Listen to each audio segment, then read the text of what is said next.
Le débat avec mes invités, on va parler bien sûr de l'homme central dans les usines et ses transformations. Je suis avec mes trois invités. Il s'agit de Sosen Ayari Pouliquin, chef de service filière et interindustrie chez UIMM. Bonjour.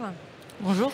Marie Vian, vous êtes directrice ergonomie UX et design chez Human Design Group. Bonjour. David Ballet, vous êtes directeur régional Sud-Est chez Siemens. Bonjour.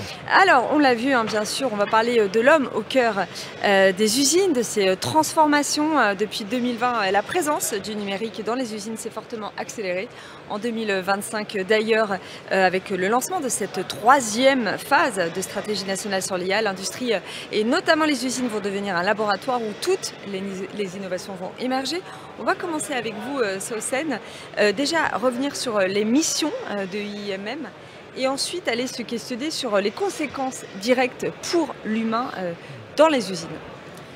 Je vous remercie pour cette première question parce que l'UIMM est effectivement une organisation historique qui est une organisation patronale représentant les entreprises industrielles de la métallurgie qui représentent la moitié de l'industrie hors industrie agroalimentaire. Donc c'est le socle et la base de l'industrie française à la fois en termes de représentation de TPE et de PME très dynamiques, mais également qui peuvent avoir leurs défis, et on y reviendra plus tard.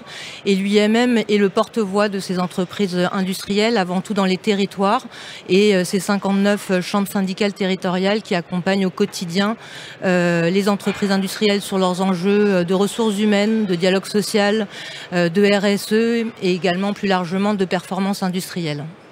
Alors, on a justement une de ces entreprises, c'est Siemens, avec vous, David Ballet.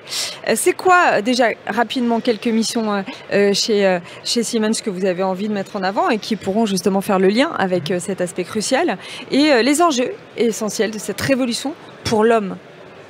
Alors, les enjeux, effectivement, sont très importants, et notamment en ce moment. On parle, et ça fait quelques années, du digital, du numérique, et là notamment de l'intelligence artificielle. Donc tout d'abord pour nous qui sommes, en fait cette année aussi un point important, nos 175 ans, nous sommes avant tout des industriels à travers des centaines d'usines et notamment en Europe. Donc quand on parle effectivement de ces solutions, de ces innovations, on peut les tester, les développer bien sûr avec nos clients et nos écosystèmes, mais aussi directement sur nos usines avec des cas concrets effectivement de mise en œuvre de ces solutions d'intelligence artificielle. Notamment, on fait souvent le parallèle avec le quotidien et la téléphonie, par exemple, qui a révolutionné nos habitudes et nos usages il y a quelques années. Eh bien, c'est exactement la même chose aujourd'hui avec l'IA, qui est un outil, un levier pour pouvoir accompagner les industriels, les opérateurs, gagner du temps, du développement, l'aide à la décision, grâce à ces nouvelles technologies qui sont aujourd'hui déjà en place et qu'on a la possibilité de tester bien sûr directement dans nos usines ou avec nos clients partenaires. Marie Vian, vous travaillez pour Human Design Group, directrice ergonomie. Derrière, il y a plein de sujets, j'imagine. Est-ce que vous pourriez m'expliquer en quoi consiste votre métier ? Oui, tout à fait. Donc c'est vraiment l'ergonomie, on passe de la place de l'homme, c'est vraiment un des métiers qui met vraiment cette problématique-là au cœur de son travail, puisque le principe même de l'ergonomie, c'est d'adapter finalement le travail, l'environnement du travail à l'humain et pas l'inverse. Et donc vraiment d'être au cœur de ces transformations, potentiellement, idéalement même en amont, de façon à anticiper les impacts que vont avoir ces transformations, ces nouvelles technologies, le numérique, la cobotique, l'IA, voilà, tous les sujets qui viennent d'être évoqués, et de pouvoir finalement anticiper les impacts qu'il y aura autour de l'humain, de la transformation du métier, même des différents opérateurs qui peuvent même devenir superviseurs. Cette transformation, l'ergonome a la capacité, par ses connaissances de l'être humain, du fonctionnement, du comportement, de l'anticiper au mieux, de façon à proposer et aider à proposer les meilleures solutions au bon moment, on va dire, pour fluidifier le travail et faire évidemment la garantie quelque part des conditions de travail, de la sécurité, bien évidemment, mais aussi un vecteur de performance. Est-ce qu'on est sur le médical ou sur le psychologue ? Alors, l'ergonomie va faire appel à différentes compétences. Nous, on a même chez Human Design Group différents profils qui vont venir intervenir, puisqu'il va y avoir de l'ergonomie physique qui va vraiment venir adapter les choses au corps humain et aux différents types de corps humain qu'il peut y avoir aujourd'hui chez les opérateurs. Mais il y a également de l'ergonomie cognitive qui va être plutôt le fonctionnement du cerveau et la compréhension des informations. Voilà, si un nouvel outil, un nouvel écran amène trop d'informations, finalement ce sera contre-productif. Donc cette nouvelle technologie pleine de promesses, il faut qu'elle soit adaptée. Et voilà, un certain nombre de compétences, on parle de neuro aussi, psychologie, qui viennent compléter.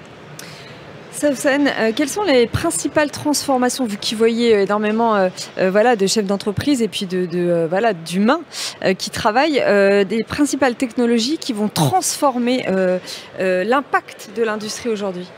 Alors on les voit et on les représente et on a pour mission notamment d'observer ces évolutions en besoins, en emploi et en compétences. Et effectivement, on a tendance au sein de l'industrie et de la branche de la métallurgie plus particulièrement à identifier 4 grands domaines, 4 activités qu'on estime comme critiques. Critiques dans le sens où elles seront nécessaires, et elles sont nécessaires pour préserver l'industrie, voire la développer, mais déjà pour la préserver en l'état en France. Cette première activité critique, c'est l'électronique. On le voit à travers ce salon, l'électronique est partout, c'est la clé de l'automatisation et de la digitalisation, et tous les secteurs d'activité de l'économie aujourd'hui font appel à l'électronique, et donc ça pose une question de ressources en compétences sur ces domaines de plus en plus pointus lorsqu'on parle également de la filière automobile et de l'impact de l'électronique de puissance dans la transformation des voitures. Deuxième grande activité critique, ce sont toutes les innovations liées à la transition énergétique. On parle de réindustrialisation, mais on parle également des grands défis environnementaux que l'on doit relever, notamment à travers la décarbonation, mais donc plus largement avec l'ensemble des équipements industriels qui vont favoriser l'efficacité énergétique dans nos bâtiments, dans nos industries au quotidien. Et enfin, la cybersécurité et plus largement la maîtrise et l'exploitation des données. C'est l'enjeu de demain, on parle d'IA, mais avant cela, ça a été la diffusion à travers la digitalisation des process, process autour de données qu'il faut aujourd'hui maîtriser, sans oublier nos savoir-faire traditionnels qui restent toujours essentiels. David Baillet, comment est-ce que vous intégrez chez Siemens la robotique, l'IA dont vous parliez tout à l'heure au sein de vos usines? Eh bien, on les développe, on les teste. Alors un point important, c'est vrai que notre ADN, c'est l'innovation. Aujourd'hui, on est leader industriel dans l'IA, avec certaines acquisitions ou solutions, notamment avec Alter ou Inspecto et Senseye, par exemple, qu'on présente sur notre stand et qu'on a eu le plaisir de présenter hier à notre Premier ministre, François Bayrou, qui est passé également. Donc des exemples concrets, comme on pouvait le dire, d'accompagnement à la décision. Par exemple, sur de la reconnaissance de pièces, une pièce bonne ou pas bonne, ce qui pouvait exister depuis de nombreuses années, mais c'est grâce à l'IA de pouvoir mettre en place ces solutions beaucoup plus rapidement qu'avant. C'est-à-dire qu'on a la possibilité, je prenais l'exemple du téléphone, mais c'est de faire cette acquisition de données d'une pièce bonne ou pas bonne en quelques minutes. Ce qui pouvait prendre avant plusieurs jours peut-être de tests pour pouvoir valider le process. Également l'aide à la décision. Donc ce qui peut aider pour un opérateur qui pilote une ligne ou une usine de pouvoir accéder à un outil type de chat avec les outils existants et de pouvoir comme ça s'interfacer et gagner du temps pour pouvoir optimiser une ligne ou comprendre un défaut et pouvoir accéder comme ça aux informations et aux données directement avec ces interfaces aujourd'hui d'IA intégrées à nos solutions. Donc je dirais, voilà, on les teste directement dans nos usines, bien sûr, avec nos clients et partenaires. Et un point important, c'est de pouvoir accéder à cette technologie de façon beaucoup plus rapidement que ce qu'on pouvait faire il y a quelques années. Marie-Vian, on est plus sur des sujets de bien-être ou de productivité? Parce qu'on l'entend là, parfois j'imagine ça un petit peu, il y a des sujets qui s'entrechoquent, c'est-à-dire la compétitivité, la productivité, des sujets avec des enjeux économiques majeurs. Et à côté, il y a le sujet central de l'humain, son bien-être, avec en plus de plus en plus d'attentes de la part des collaborateurs. Tout à fait. C'est vraiment deux sujets qui sont liés. C'est-à-dire qu'il ne faut pas les traiter séparément. Pour moi, c'est vraiment la clé justement de la productivité. C'est un minimum de bien-être au travail. Il y a un certain nombre de coûts qui sont suivis par les entreprises, qui sont voilà, le turnover. Voilà, il y a un certain nombre de choses comme ça autour de l'humain qui sont maîtrisées. Puis il y a un certain nombre aussi de coûts cachés qui vont être liés typiquement voilà, à une baisse de motivation aussi. Donc voilà, des répercussions. Des répercussions, exactement, des impacts finalement de ces conditions et de ce bien-être, comme vous dites, au travail. Il y a parfois aussi un décalage sur voilà, tout l'enjeu de la numérisation. C'est aussi quelque part pour l'opérateur qui a un smartphone dans sa poche et une expérience utilisateur ultra fluide. Pourquoi d'un seul coup il aurait quelque chose de relativement ancien, old school sur ses écrans. Donc toute cette numérisation, elle vient aussi finalement valoriser exactement. Et ça va avoir un impact direct sur la productivité, sur la fluidité de l'activité et venir réduire un certain nombre de KPI qui ne sont pas forcément suivis, mais qui ont des vrais gains financiers qui, pour les entreprises et pour les usines, que ce soit au travers de la qualité, au travers d'économies et au travers de la performance. Alors Saucène, allons sur ces enjeux pour les entreprises françaises. Est-ce que vous en avez identifié un plus que l'autre, peut-être ? Un enjeu en termes d'emploi et compétences. Aujourd'hui, on parle d'un défi majeur qui est celui de relever les tensions de recrutement que connaît alors toujours l'ensemble des secteurs de l'économie, mais en ce qui concerne l'industrie, et ce depuis des années, on voit s'amplifier ces tensions de recrutement.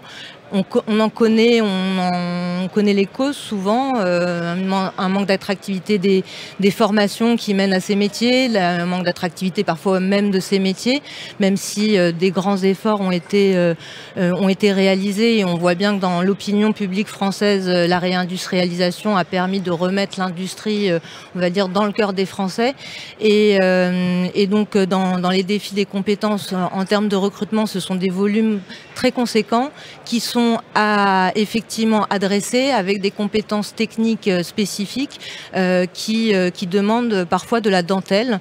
Donc c'est de la dentelle en termes de management pour les entreprises, et ça va être de la dentelle aussi en termes d'offres de formation pour l'ensemble de l'appareil de formation initiale et continue. Merci à tous les trois d'avoir été avec nous aujourd'hui en plateau.